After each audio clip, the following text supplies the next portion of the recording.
तो आज का टॉपिक है एंजाइटी डिसऑर्डर। एंजाइटी क्या होती है? एंजाइटी एक चिंता होती है, इसे हम हिंदी में चिंता अवस्था बोलते हैं।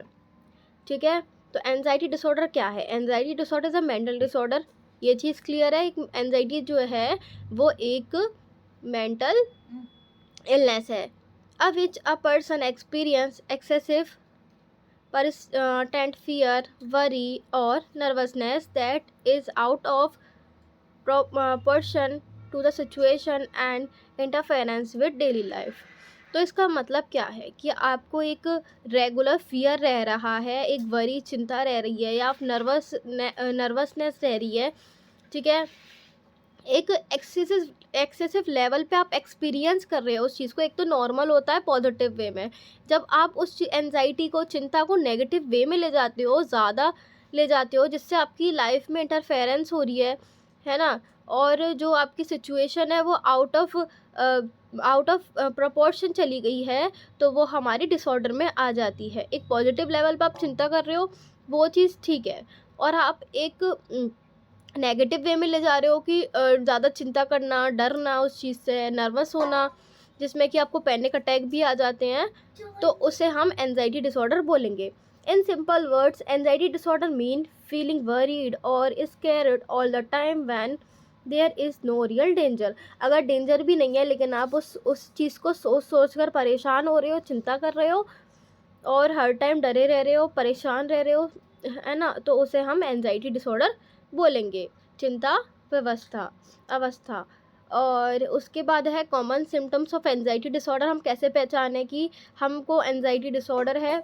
तो इसमें दो चीज़ें बताई गई हैं, साइकोलॉजिकल सिम्टम और फिजिकल सिम्टम। तो साइकोलॉजिकल सिम्टम में क्या है?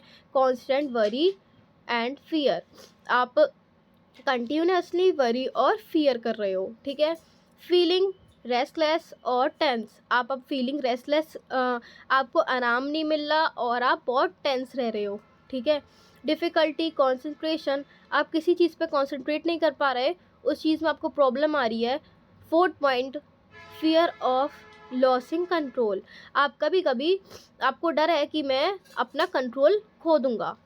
ठीक है, उसके बाद है physical symptoms, fast heart beat, sweating, trembling, shortness of breath, stomach upset, headache and dizziness and sleeping problem.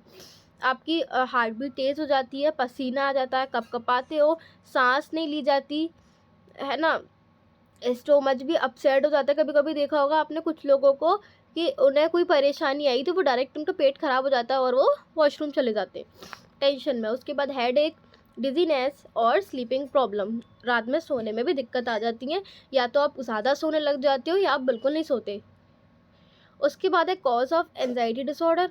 तो एंजाइटी डिसऑर्डर के कॉज क्या है? Biological factor, chemical, brain chemistry भी हो सकती है, और जेनेटिक्स, माँ बाप से भी आ सकता है। सेकंड, साइकोलॉजिकल फैक्टर, स्ट्रेस, या तो स्ट्रेस की वजह से हो रहा है या आपकी लाइफ में कोई ट्रॉमा हुआ है उसकी वजह से हो रहा है। उसके बाद है एनवायरमेंटल फैक्टर, फैमिली प्रेशर और लाइफ इवेंट की वजह से हो रहा है। अब इसके टाइप्स भी है, टाइप्स ऑफ एंजाइटी डिसऑर्डर। तो फर्स्ट है जीएडी, जनरलाइज एंजाइटी डिसऑर्डर। इसमें आपको वरी रहती है अपने डेली लाइफ इश्यूज़ के बारे में कि मैं एक नॉर्मल इंसान सोच लो कि मैं कल क्या खाऊंगा खाने में, मेरे पास कल खाने को क्या है, या आप ये सोचते हो मैं खाने में क्या बनाऊंगा। तो कुछ लाइफ के ऐसे इश्यूज़ होते हैं जो कि डेली लाइफ के होते हैं, उसमें प्रॉब्लम आ रही है, उसके लिए आप वरी करते हो एक नेगेटिव लेवल पर।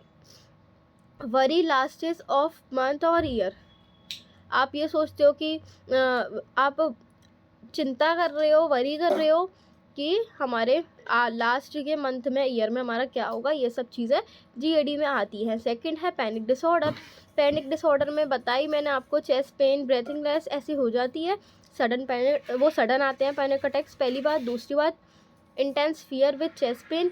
चेस्ट पेन होता है कि चेस्ट पेन इतना ज़्यादा होता है कि आप ये सोचते हो कि मेरी हार्ट में कोई प्रॉब्लम तो नहीं हो गई। उसके बाद है ब्रीथलेसनेस, आपको सांस बिल्कुल नहीं आती है। पर्सन फील दे में डाई और फेंट, इंसान को लगता है अब मैं मर जाऊंगा।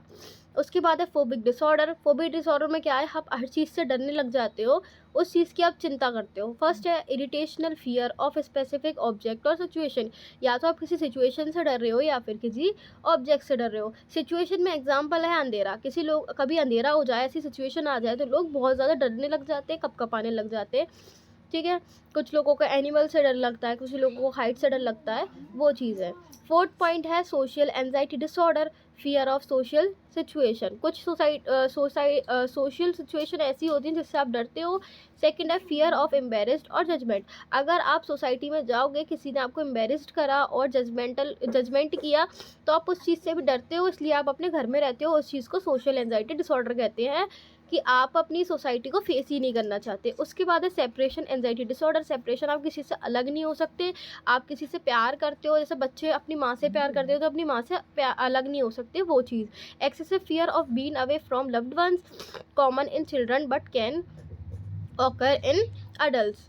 ओके, बच्चों में तो कॉमन है, लेकिन कभी कभी अडल्ट में भी ये चीज़ होती है। ये हमारा एंजाइटी डिसऑर्डर कंप्लीट हो गया।